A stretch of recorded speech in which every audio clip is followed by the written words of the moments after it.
현장 특파원 리포트 시간입니다. 오늘 실리콘밸리로 가보도록 하죠. 한국경제신문 황정수 특파원 연결되어 있습니다. 안녕하십니까? 네, 안녕하세요. 미국 정부가 최근 에너지 시장에 대한 장기 전망을 담은 보고서를 발간을 했는데 여전히 주요 에너지원으로 기름과 가스의 비중이 높다고요?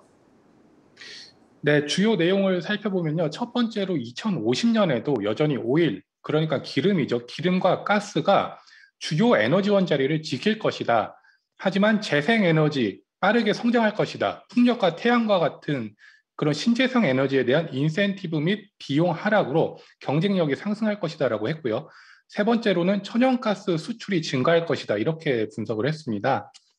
일단은 2050년까지 태양광을 비롯한 재생에너지 부문이 빠르게 성장할 것이지만 오일 가스는 여전히 미국 최대 에너지원이 될 것으로 분석을 했는데요.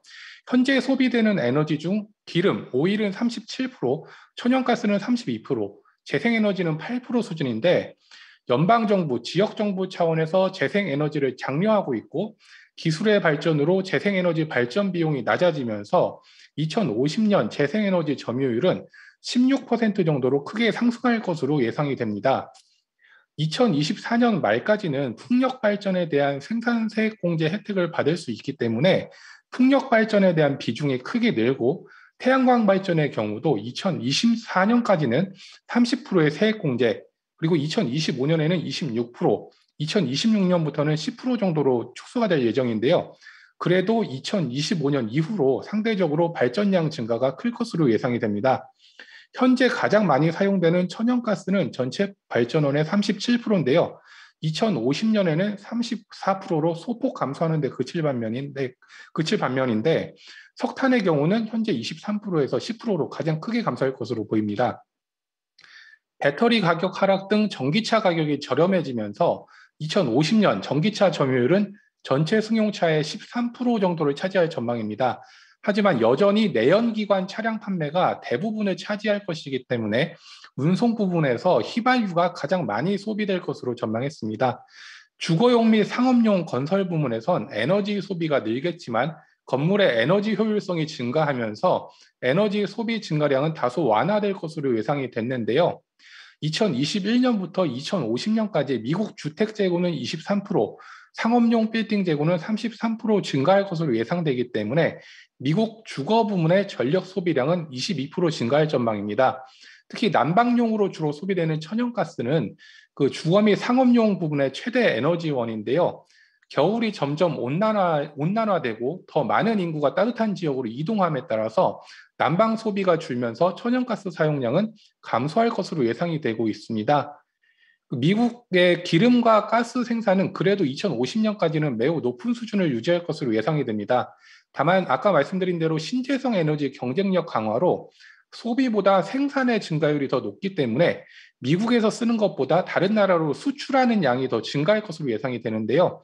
천연가스 생산량 중 많은 부분이 LNG 형태로 수출이 되고요. 파이프를 통해서 멕시코나 캐나다로 수출되는 물량도 증가할 것으로 관측이 나옵니다.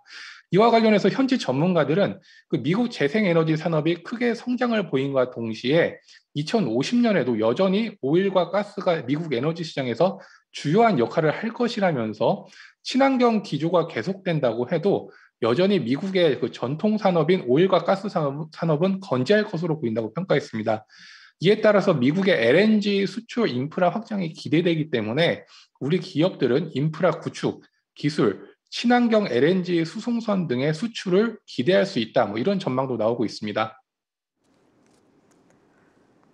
그리고 지난해 4분기 실적이 저조했던 펠로톤이 구독 정책의 변화로 반등을 노리고 있다고 하던데 이 펠로톤 소식과 함께 미현지 구독 시장 성장 추이가 어떤지 좀 알려주시죠.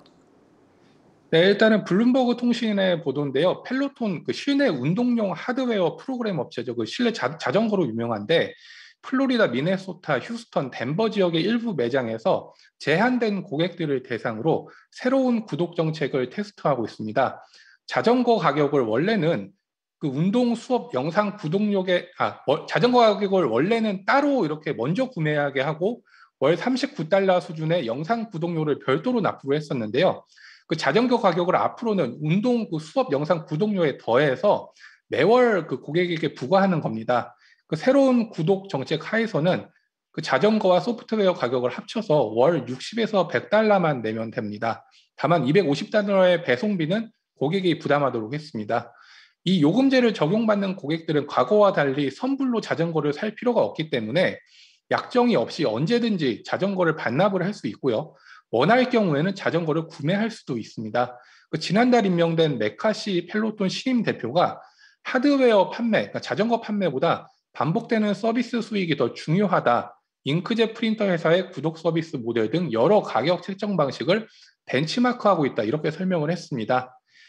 그 메카시 대표는 펠로톤 합류 이전에 구독형 콘텐츠 서비스 업체죠. 넷플릭스와 스포티파이를 거쳤습니다. 그 메카시 대표는 넷플릭스 등에서 배운 것은 회사 경영에서 예상과 다른 결과가 자주 나온다는 것이라면서 책상에 앉아서 토론하기보다는 시장에서 무엇이 좋은 생각이고 무엇이 나쁜 생각인지 일단 다양한 정책을 통해서 시험해보는 것이 중요하다 이렇게 말했습니다. 알려져 있다시피 미국에서 많은 기업들이 구독 서비스를 하고 있죠. 면도기 사례가 유명한데요. 달러 쉐이브 클럽이라는 그 사례인데 면도기를 구독 서비스로 한 달에 1달러만 내면 집으로 면도기와 면도날 4개를 정기적으로 보내주던 서비스를 하던 스타트업인데 이 회사는 창업 5년 만에 320만 명이 넘는 회원을 확보하면서 기존 유명 기업 질레트의 야성을 무너뜨리기도 했습니다. 코로나19 팬데믹 이후에 미국 구독 시장은 계속 커지고 있는데요.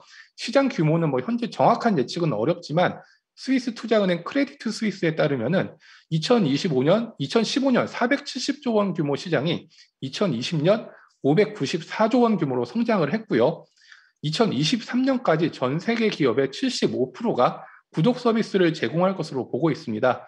미국에서는 대표적으로 넷플릭스 같은 OTT 서비스가 구독 경제의 대표적인 사례로 꼽히는데요.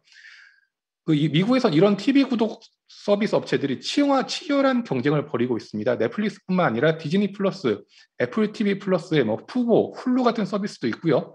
최근 콘텐츠를 강화해서 고객들을 끌어들이려는 움직임이 뚜렷한데요. 애플은 최근 애플 TV 플러스를 통해서 금요일에 메이저리그 야구 경기를 독점 생중계한다고 밝히면서 경쟁자들을 긴장시키기도 했습니다. 아마존도 구독 서비스를 시행 중이죠. 아마존 프라임인데요. 월 구독료를 내면은 아마존 프라임이란 OTT 서비스를 이용할 수 있고 아마존닷컴에서 물건을 살 때 하루 이틀 만에 배송을 해주기도 합니다. 또 계열사인 홀푸드마켓에서 물건을 좀 더 싸게 살 수도 있고요. 지난 2월에 연 구독료를 119달러에서 139달러로 인상하기도 했습니다. 자동차 업계에서도 구독 경제는 강화되고 있는데요. 중국에서는 전기차 업체 니오가 전기차를 살 때 배터리를 구매하지 않고 정기적으로 교환할 수 있게 하는 프로그램을 운영 중입니다. 고객 입장에선 배터리를 직접 구매하지 않고 전기차를 사기 때문에 처음에 차를 살 때 그 비용이 좀 저렴해진다 이런 장점이 있죠. 하지만 배터리 구독료는 계속 내야 합니다. 요즘 시장에 관심을 끌고 있는 기업형 소프트웨어 업체들도 모두 구독형 서비스를 시행하고 있는데 마이크로소프트 널리 알려진 기업이죠. 이 기업이 구독형 서비스를 강화하고 있습니다. 예전엔 엑셀, 워드, 파워포인트 같은 이런 프로그램을 구매하거나 아니면 해적판을 쓰거나 이런 경우가 많았었는데 요즘 마이크로소프트는 마이크로소프트 365라는 구독형 서비스를 통해서 고객들이 클라우드를 통해서 이런 엑셀, 워드 이런 프로그램을 활용할 수 있게 합니다. 개인의 경우 월 6.99달러만 내면 1테라바이트 용량의 저장 용량과 함께 이런 프로그램들을 마음대로 활용할 수 있습니다. 예, 지금까지 실리콘밸리에서 한국경제신문 황정수였습니다.